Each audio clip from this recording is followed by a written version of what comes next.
محاولة لفائدة شبيبة القبائل، والكرة مرت جانبية على إطار حارس مرمى جمعية شلفة ميتجاديل.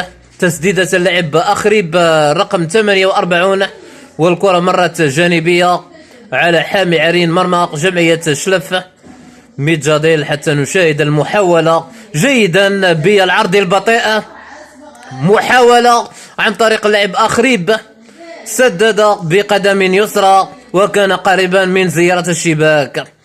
الكرة مرتفعة من طرف اللاعب فارس نشاط، وتسديدة اللاعب أخريب الرقم 48 الذي أقدمه عبد الحق بن شيخة في المرحلة الثانية مكان اللاعب بن زايد على ناحية الوسطية لفائدة عناصر لاعبي جمعية أولمبي شلفة.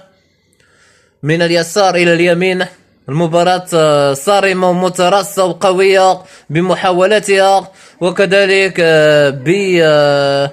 بإثارتها الفرجوية المتعوية، وكذلك بالنسبة للاعبين الذين قدموا كل الجهد لتحقيق ما هو متوقع. مختار بالخيت الرقم 22 وكذلك بن شوية رقم 2. تبديل لفائدة جمعية أولمبية شلفة، بورديم رقم 4 وبن شوية رقم 2. في تبديلات المدرب الشلفي سمير زاوية.